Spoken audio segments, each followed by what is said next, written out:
G2R പ്ലാറ്റ്ഫോമിലേക്ക് വിശുദ്ധന്മാരെ എല്ലാവർക്കും വന്ദനം. ദൈവം എല്ലാവരെയും അനുഗ്രഹിക്കട്ടെ. നിങ്ങൾക്ക് വേണ്ടി ഞങ്ങൾ പ്രാർത്ഥിക്കുന്നു. ദയവായി ഞങ്ങൾക്കും ഒരു അപേക്ഷയുണ്ട്. ഞങ്ങളെയും പ്രാർത്ഥനയിൽ ഓർക്കുമാറാകണമേ. എൻ്റെ പേര് കുരുവിള വർഗീസ്.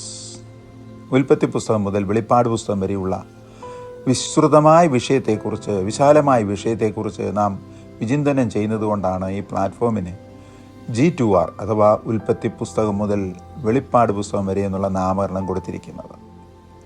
നമുക്ക് തുടർന്നും ദൈവവചനം പഠിക്കാം. പാപത്തിൻ്റെ സാർവത്രികതയെക്കുറിച്ചാണ് നമ്മളിപ്പോൾ വിശകലനം ചെയ്തുകൊണ്ടിരിക്കുന്നത്. The universality of sin. ഇതിൽ രണ്ടുപേരുടെ വായ്മൊഴിയാൽ കാര്യം ഉറപ്പാക്കാമെന്ന ദൈവിക വ്യവസ്ഥ അനുസരിച്ച് നമ്മൾ ശലോമോൻ പാപത്തെ സംബന്ധിച്ച് പറഞ്ഞ കാര്യം ചിന്തിച്ചു, ദാവീദ് പറഞ്ഞ കാര്യം ചിന്തിച്ചു, യോബ് തന്നെ 3 കാര്യങ്ങളെക്കുറിച്ച് പറഞ്ഞത് കേട്ടു, പൗലോസ് പറഞ്ഞിരിക്കുന്ന വിഷയത്തെ ചിന്തിച്ചാണ് നാം കഴിഞ്ഞ ക്ലാസ് നിർത്തിയത്. അവിടെ നിന്ന് വീണ്ടും തുടങ്ങാം. പൗലോസ് ഇങ്ങനെ പറയുന്നു, നീതിമാൻ ആരുമില്ല, ഒരുത്തൻ പോലുമില്ല. അടുത്ത് പറയുകയാണ്, റോമർക്ക് എഴുതിയ ലേഖനം 3:10 നാം നേരത്തെ വായിച്ചത്. ഇപ്പോൾ 23-ാമത്തെ വാക്യത്തിൽ പറയുകയാണ്, ഒരു വ്യത്യാസവുമില്ല, എല്ലാവരും പാപം ചെയ്ത് ദൈവ തേജസ് ഇല്ലാത്തവരായി തീർന്നു. ഉൽപ്പത്തി പുസ്തകം 2-ാമത്തെ അവസാനത്തെ വാക്യത്തിൽ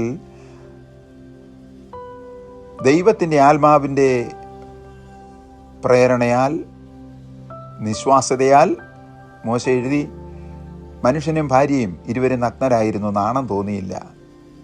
ദൈവ തേജസ് അവരുടെ ജീവിതത്തെ മുഴുവൻ ആവരണം ചെയ്തിരുന്നു.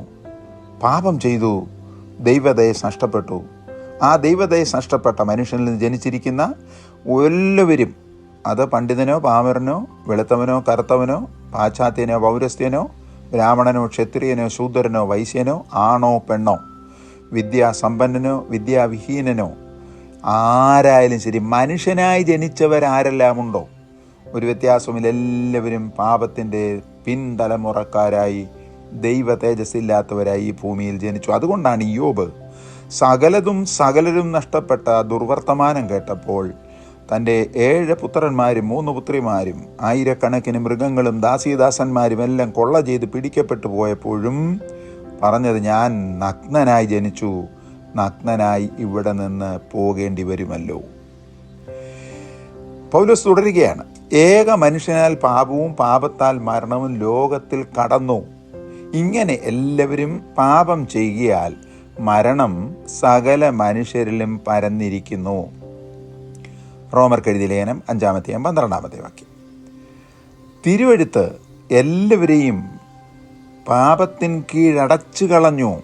ഗലാത്യർ 3:22. തിരുവെഴുത്ത് അടച്ചതല്ല, മനുഷ്യർ പാപത്തിൻ കീഴിൽ അടഞ്ഞു കളയപ്പെട്ടതാണ്, അവർ തന്നെ നഷ്ടപ്പെടുത്തിയതാണ്. ഇനിയും വിശുദ്ധ യോഹന്നാൻ അപ്പസ്തലൻ പറഞ്ഞിരിക്കുന്നതിനെ നമുക്ക് നോക്കാം. എന്താണ് പറയുന്നത്? ഒരുവനിൽ പാപമില്ല എന്ന് പറഞ്ഞാൽ അവൻ അവനെ തന്നെ വഞ്ചിക്കുന്നു, സത്യം അവനിൽ ഇല്ലാതെയായി. ഞാൻ പാപമില്ലാത്തവനാണ്, ഞാൻ വിശുദ്ധനാണ്, പരിശുദ്ധനാണ്, ഞാൻ തിരുമേനിയാണ്, ഞാൻ എറമ്പാച്ചനാണ്, ഞാൻ ഇന്നയാളാണ്, പാപം ഇതുവരെ ഒന്നും ചെയ്തിട്ടില്ല എന്നൊക്കെ പറഞ്ഞാൽ പൗലോസ് തന്നെ എഴുതി വച്ചിട്ടുണ്ട്, എനിക്ക് ഒരുവിധ പാപത്തെക്കുറിച്ചും ബോധ്യമില്ലെങ്കിലും ഞാൻ നീതിമാനെന്ന് വരുന്നില്ലല്ലോ. കൊരിന്ത്യരുടെ 1-ാമത്തെ ലേഖനം 4-ാം അധ്യായത്തിൽ. അപ്പോൾ യോഹന്നാൻ പറഞ്ഞ കാര്യം, ഒരുവനിൽ പാപമില്ലെന്ന് അവൻ സ്വയം പറഞ്ഞാൽ അവൻ അവനെ തന്നെ വഞ്ചിക്കുന്നു, സത്യം അവനിൽ ഇല്ലാതെയായി. കാരണം ദൈവവചനത്തിൽ അവൻ പാപിയാണ്, ഞാൻ പാപിയാണ്, നാം പാപികളാണെന്ന് പറയുമ്പോൾ ദൈവത്തെക്കാൾ വലിയ വിശുദ്ധനായി നിന്നുകൊണ്ട് ഞാൻ പാപിയല്ല എന്ന് പറഞ്ഞാൽ ദൈവത്തെ അസത്യവാദിയാക്കുന്നില്ലേ? യോഹന്നാൻ്റെ 1-ാമത്തെ ലേഖനം 1-ാം അധ്യായം 8-ാമത്തെ വാക്യം. ഇനി ദൈവപുത്രൻ പറഞ്ഞ വിഷയത്തിലേക്ക് വരാം. തന്നെ കുറ്റം കണ്ടുപിടിപ്പാൻ വട്ടം കൂടി ചുറ്റും നിൽക്കുന്ന വ്യക്തികളുടെ മുഖത്ത് നോക്കി വളരെ ധൈര്യത്തോടെ ചോദിച്ച ഒരു ചോദ്യമാണ്, നിങ്ങളിൽ പാപം ഇല്ലാത്തവൻ, എൻ്റെ പാപത്തെക്കുറിച്ച് നിങ്ങൾക്ക് ആർക്കാണ് ബോധ്യം വരുത്തുവാൻ കഴിയുന്നത്?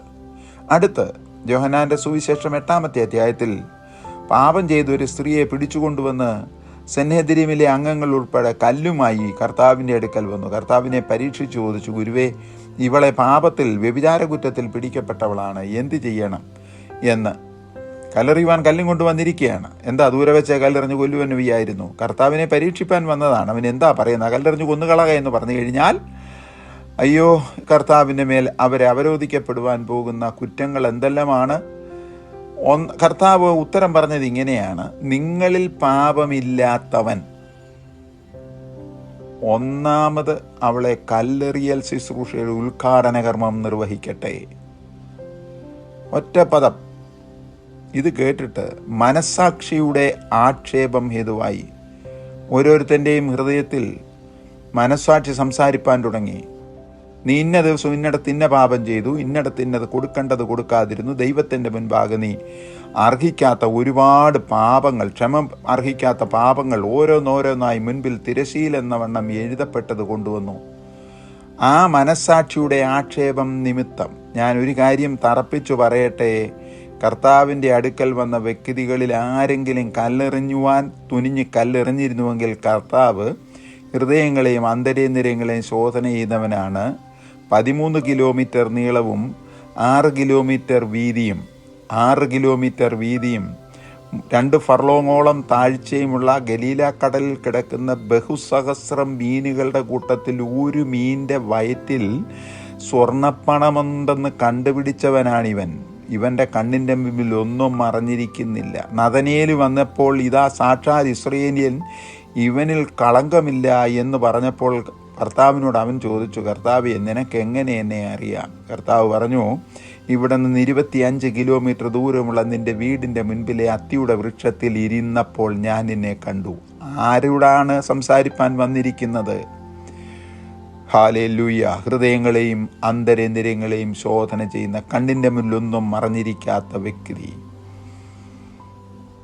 കർത്താവിൻ്റെ യാത്രയിൽ അവൻ ശമറിയയിൽ കൂടി കടന്നു പോകുമ്പോൾ യാക്കോബ് തൻ്റെ പുത്രനായ യോസേപ്പിന് കൊടുത്ത കിണറിൽ വെള്ളം കുടിപ്പാനായി ഉച്ചയ്ക്ക് 12 മണിക്ക് നിൽക്കുമ്പോൾ ശമറിയ പട്ടണത്തിൻ്റെ നടുവിൽ നിന്ന് വെള്ളം കോരുവെന്ന സ്ത്രീയുടെ രഹസ്യപാപം ആ പട്ടണത്തിലുള്ളവരാരും, ഗ്രാമക്കാരും അവളുടെ വിവാഹ രജിസ്റ്റർ ചെയ്യുന്ന വ്യക്തികൾ പോലും അറിയാതിരുന്നപ്പോൾ കർത്താവ് തറപ്പിച്ചും ഉറപ്പിച്ചും പറഞ്ഞു, നിനക്ക് ഇത്ര ഭർത്താക്കന്മാരുണ്ടായിരുന്നു, ഇപ്പോൾ താമസിക്കുന്നവനും രഹസ്യ ഭർത്താവല്ലേ? ഇവനാണ്, സ്തോത്രം, പാപമില്ലാത്തവൻ കല്ലെറിയട്ടെ എന്ന് പറഞ്ഞ് അവർ മനസ്സാക്ഷി നിമിത്തം എല്ലാവരും പോയി.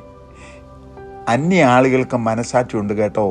പെന്തക്കോസ്തു കോളത്തിലുള്ളവർക്കാണ് മനസ്സാക്ഷിയില്ലാത്തത്. ഒരു സത്യം പറയുന്നതിൽ എന്നെ ആര് വിമർശിച്ചാലും ഒരു പ്രയാസവും എനിക്കില്ല. യോഹന്നാൻ പറഞ്ഞു, നിങ്ങളുടെ ഹൃദയം നിങ്ങളെ കുറ്റം വിധിക്കുന്നില്ലെങ്കിൽ നിങ്ങൾക്ക് പ്രാഗൽഭ്യമുണ്ട് ദൈവത്തോട്. എന്നെ കേൾക്കുന്ന ഈ ദൈവവചനത്തിൻ്റെ മുൻപിൽ സ്വയം ശോധന ചെയ്യുക. മനസ്സുള്ളവർക്കേ മനസാക്ഷിയുള്ളൂ. മനസ്സില്ലാത്ത കാട്ടുമൃഗങ്ങൾക്കും മനസ്സില്ലാത്ത പാമ്പുകൾക്കും കാട്ടാനകൾക്കും മനസ്സാക്ഷിയില്ല. കാട്ടാന പിടിക്കപ്പെട്ട നാട്ടാനയായി അതിനെ തീറ്റി തൃപ്തിപ്പെടുത്തി കുളിപ്പിച്ചു കൊണ്ട് നടക്കുന്ന ആ ആനക്കാരനെ, ആനയുടെ പാപ്പാനെ നിർദാരുണ്യം കുത്തി കൊന്ന ശേഷം തുമ്പിക്കൈ കൊണ്ട് കയ്യിലും കാലുകൊണ്ട് കാലിലും പിടിച്ചമർത്തി വലിച്ചു കീറി ദൂരെ എറിഞ്ഞിട്ട് കൊലവിളി മുഴക്കുന്ന ആനയ്ക്ക് മനസാക്ഷിയില്ല, കാരണം അതിന് മനസ്സില്ല. എന്നാൽ എന്നെ കേൾക്കുന്ന നമുക്കൊക്കെ മനസ്സുണ്ട്. കാരണം ദൈവം നമ്മളെ സൃഷ്ടിച്ചത് മനസ്സലിയുന്ന ദൈവത്തിൻ്റെ സാദൃശ്യത്തിലും സ്വരൂപത്തിലുമാണ്. ഇതൊക്കെ ദൈവജനങ്ങൾ കേൾക്കുകയും പഠിക്കുകയും ചെയ്യണം. അവരോരോരുത്തരായി മനസ്സാക്ഷിയുടെ കുത്തുനിമിത്തം വിട്ടുപോയി. ഇന്നത്തെ കൗൺസിലൊക്കെ കൂടി പലർക്കും പാപമോചനവും ക്ഷമയും ഒക്കെ കൊടുക്കുന്നുണ്ടല്ലോ. കാശ് വാങ്ങിച്ചും കണ്ണ് കാണിച്ചും ഒക്കെ. മനസ്സാക്ഷി ഉണ്ടോ? ഒന്ന് സ്വയം ശോധന ചെയ്യുക.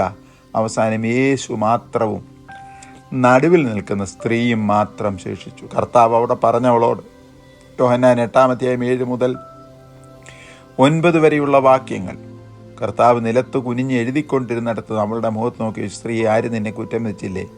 അവൾ നന്ദി കൊണ്ടോ ദുഃഖം കൊണ്ടോ എന്തുകൊണ്ടോ അറിയുകയില്ല, കരഞ്ഞുപോയി കാണാം. കർത്താവിനോട് പറഞ്ഞില്ല കർത്താവേ. കർത്താവ് പറഞ്ഞു, ഞാനും നിന്നെ കുറ്റം വിധിക്കുന്നില്ല, പൊയ്ക്കൊള്ളാൻ.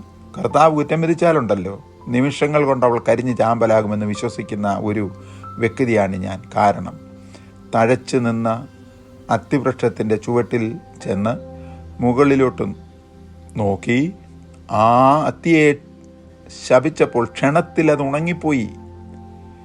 പച്ചവെള്ളം കോരിക്കൊണ്ടു കൊടുക്കെന്ന് പറഞ്ഞപ്പോൾ ക്ഷണത്തിൽ അതിന് രൂപഭേദം വന്നു. നിറം മാറി രുചിയുണ്ടായി. ഈ കർത്താവാണ് അവിടെ പ്രവർത്തിക്കുന്നത്. അടുത്ത് നമ്മൾ പഠിക്കുന്ന ദൈവം മാത്രം പരിശുദ്ധൻ. God alone is holy. പരിശുദ്ധൻ അഥവാ ഹോളി എന്ന വാക്കിന് എബ്രായ പദം ഖാദോസ് എന്നാണ്, QADOS. ആകയാൽ യെശയ്യാ പ്രവചനത്തിൽ 6 ചിറകുള്ള വിശുദ്ധ ദൂതഗണങ്ങൾ യഹോവയാം ദൈവത്തിൻ്റെ സിംഹാസനത്തിന് ചുറ്റും ആരാധിക്കുമ്പോൾ യെശയ്യാ പ്രവാചകൻ കേട്ട അവരുടെ ഉച്ചാരണ പദം ഒന്ന് ശ്രദ്ധിക്കുക. പരിശുദ്ധൻ, പരിശുദ്ധൻ, പരിശുദ്ധൻ. അവിടെ എബ്രായ ഭാഷയിൽ എഴുതിയിരിക്കുന്നത് ഖാദൂസ്, ഖാദൂസ്, ഖാദൂസ് എന്നത്രേ. 6 അധ്യായം 1 മുതൽ 3 വരെയുള്ള വാക്യങ്ങൾ.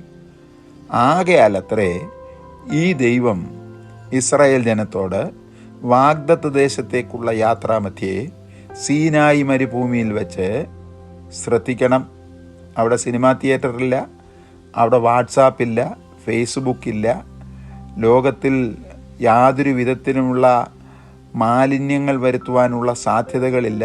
എല്ലാവരും മേഘത്തിന് കീഴിലാണ്, എല്ലാവരും ദൈവശബ്ദം കേൾക്കുന്നു, എല്ലാവരും ദൈവം കൊടുക്കുന്ന ആഹാരം മാത്രം, ദൈവം കൊടുക്കുന്ന ഇറച്ചിയും ദൈവം കൊടുക്കുന്ന വെള്ളവും മാത്രം തനിച്ചു പാർക്കുന്നവരായി ആ കാലത്തുണ്ടായിരുന്ന ആ വേർപെട്ട ജനത്തെ നോക്കി പറയുകയാണ്, വാഗ്ദത്തദേശത്തേക്കുള്ള യാത്രാമധ്യേ സീനായി മരുഭൂമിയിൽ വെച്ച് നിങ്ങൾ എനിക്ക് പുരോഹിത രാജത്വവും വിശുദ്ധ ജനവും ആകും. പക്ഷേ വ്യവസ്ഥയുണ്ട് കേട്ടോ എന്ന് പ്രവചന രൂപേണ അരുളി ചെയ്തത്. പ്രവചന രൂപേണ പുറപ്പാട് പുസ്തകം 19:6. അത് അവർക്ക് പ്രാപ്യമാകേണം എങ്കിൽ, ഏത് രാജകീയ പുരോഹിതവർഗം എന്ന വിശുദ്ധ നാമം പ്രാപ്യം ആകണമെങ്കിൽ യഹോവയാം ഏകപരിശുദ്ധ ദൈവം അവർക്ക് കൽപ്പിച്ചു കൊടുത്ത പ്രമാണങ്ങൾ കേട്ട് അനുസരിക്കണം എന്ന വ്യവസ്ഥയും കൊടുത്തു. അപ്പം വ്യവസ്ഥയില്ലാതെ ഒരു കാര്യവും ദൈവത്തിൻ്റെ വചനത്തിൽ ഇല്ല. പൊതുവായൊരു കാര്യം പറയാം, ദൈവവചനത്തിൽ എവിടെ ഒരു വാഗ്ദത്തമുണ്ടോ അതിന് മുൻപിലോ പിൻപിലോ ഒരു കൽപ്പന കാണും. അഥവാ അതേ പദം വേറൊരു രീതിയിൽ പറഞ്ഞാൽ, ദൈവവചനത്തിൽ എവിടെ ഒരു കൽപ്പനയുണ്ടോ അതിൻ്റെ മുൻപിലോ പിൻപിലോ ഒരു വാഗ്ദത്തവും കാണാം. അർത്ഥാൽ വാഗ്ദത്തം ഇല്ലാതെ കൽപ്പനയും കൽപ്പനയില്ലാതെ വാഗ്ദത്തവും ഇല്ല. പെന്തക്കോസ്ത് ദിവസത്തിൽ പുതിയ നിയമസഭയുടെ നടുവിൽ ആദ്യമായി പ്രസംഗിച്ച പ്രസംഗത്തിൽ പത്രോസ് പറഞ്ഞത് ഇങ്ങനെയാണ്: ഞങ്ങൾ ഇത് പ്രാപിപ്പാൻ എന്ത് ചെയ്യണം എന്ന് ചോദിച്ചപ്പോൾ പറഞ്ഞു, നിങ്ങൾ ഓരോരുത്തരും നിങ്ങളുടെ പാപമോചനത്തിനായി കർത്താവായ യേശുക്രിസ്തുവിൻ്റെ നാമത്തിൽ സ്നാനമേൽപ്പീൻ, അപ്പോൾ പരിശുദ്ധാത്മാവ് നിങ്ങൾക്ക് ലഭിക്കും. വാഗ്ദത്തം നിങ്ങൾക്കും നിങ്ങളുടെ മക്കൾക്കും ദൈവം ദൂരസ്ഥരായി വിളിച്ചു വരുത്തുന്ന ഏവർക്കും ഉള്ളതല്ലോ. ആദ്യ കൽപ്പനയായി ആദാമിന് കൊടുത്ത കൽപ്പനയിൽ ദൈവം പറഞ്ഞത് കേൾക്കണം, ഈ തോട്ടത്തിലുള്ള സകല വൃക്ഷത്തിൻ്റെയും ഫലം നിങ്ങൾക്ക് തിന്നാം, എന്നാൽ നടുവിൽ നിൽക്കുന്ന ആ നന്മ തിന്മകളെക്കുറിച്ചുള്ള വൃക്ഷത്തിൻ്റെ ഫലം തിന്നരുത്, തിന്നുന്ന നാളിൽ നീ മരിക്കും. കൽപ്പനയാണ്. നിത്യമായി ഈ തോട്ടത്തിൽ വസിക്കണമെങ്കിൽ ആ വാഗ്ദത്തം പ്രാപിപ്പാൻ കൽപ്പന അനുസരിക്കണം. അവർ കൽപ്പന ലംഘിച്ചു, വാഗ്ദത്തത്തിന് വിഘ്നം വരുത്തി ഏദൻ തോട്ടത്തിൽ നിന്ന് അവരെ പുറത്താക്കി കളഞ്ഞു. എന്നാൽ ദൈവകൽപ്പന പ്രകാരം അത് പ്രാപിക്കണമെങ്കിൽ, വാഗ്ദത്തം പ്രാപിക്കണമെങ്കിൽ വ്യവസ്ഥ ആചരിക്കണമെന്ന് വ്യക്തമായി യിരെമ്യാ പ്രവാചകൻ 11 അധ്യായം 1 മുതൽ 5 വരെയുള്ള വാക്യങ്ങളിലും എഴുതിയിട്ടുണ്ട്. അതവർക്ക് പ്രാപ്യമാകണമെങ്കിൽ യഹോവയാം ഏകപരിശുദ്ധ ദൈവം അവർക്ക് കൽപ്പിച്ചു കൊടുത്ത വാക്കുകൾ കേട്ട് അനുസരിക്കണം എന്ന വ്യവസ്ഥയും കൊടുത്തു. ഒരിക്കൽ കൂടെ ആ വാക്യം ഒന്ന് ശ്രദ്ധിക്കുക. യിരെമ്യാ പ്രവചനം 11 അധ്യായം 1 മുതൽ 5 വരെയുള്ള വാക്യങ്ങൾ. എന്നാൽ അവർ കൽപ്പനകളെ അനുസരിക്കാതെ അവിശ്വാസത്താൽ സ്വയം ഒടിഞ്ഞു പോയിടത്ത് അവർക്ക് പകരമായി ജാതികളിൽ നിന്നുള്ള നമ്മെ ശിഖരങ്ങളുടെ ഇടയിൽ ഒട്ടിച്ചു ചേർത്തു വിശ്വസിക്കുന്ന ഏവരെയും. റോമർക്കെഴുതിയ ലേഖനം 11:13 മുതൽ 17 വരെയുള്ള വാക്യങ്ങൾ. അതായത് വിശുദ്ധ പത്രോസിൻ്റെ ലേഖനത്തിൽ കാണുന്നത് പോലെ അന്നത്തെ പൊന്തോസ്, ഗലാത്യ, കപ്പദോക്കിയ, ആസ്യ, ബിഥുന്യ എന്നിവിടങ്ങളിൽ അന്നും ഇന്നും എന്നും ചിതറിപ്പാർക്കുന്ന ഏവരെയും അവരവർ ജീവിച്ചിരുന്ന ആത്മീയ അന്ധകാരത്തിൽ നിന്ന് ദൈവത്തിൻ്റെ ആത്മീയ അത്ഭുത പ്രകാശത്തിലേക്ക് വിളിച്ച് ദൈവത്തിൻ്റെ സൽഗുണങ്ങളെ ഘോഷിപ്പാൻ തക്കവണ്ണം ഒരു വിശിഷ്ട ജാതിയും രാജകീയ പുരോഹിതവർഗവും വിശുദ്ധ വംശവും സ്വന്ത ജനവും ആക്കി തീർത്തിരിക്കുന്നു എന്ന് പത്രോസിൻ്റെ ഒന്നാമത്തെ ലേഖനം 1-ാം 1-2, 2-1-9 വാക്യങ്ങൾ.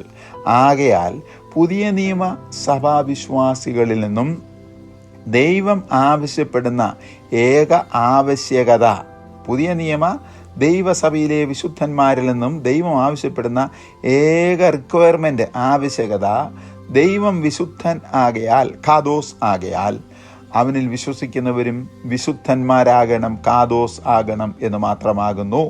ലേവ്യ പുസ്തകം 11-ാമത്തെ അധ്യായം 11 മുതൽ 11-ാം അധ്യായം 44-ാമത്തെ വാക്യവും 19-ാം അധ്യായം 2-ാമത്തെ വാക്യവും 20-ാം അധ്യായം 8, 26 എന്നീ വാക്യങ്ങളും പത്രോസിൻ്റെ 1-ാമത്തെ ലേഖനം 1-ാം അധ്യായം 16 വാക്യങ്ങൾ ദൈവം വിളിച്ചു പറയുകയാണ്, ഞാൻ വിശുദ്ധനായിരിക്കുന്ന പോലെ നിങ്ങളും വിശുദ്ധരാകണം.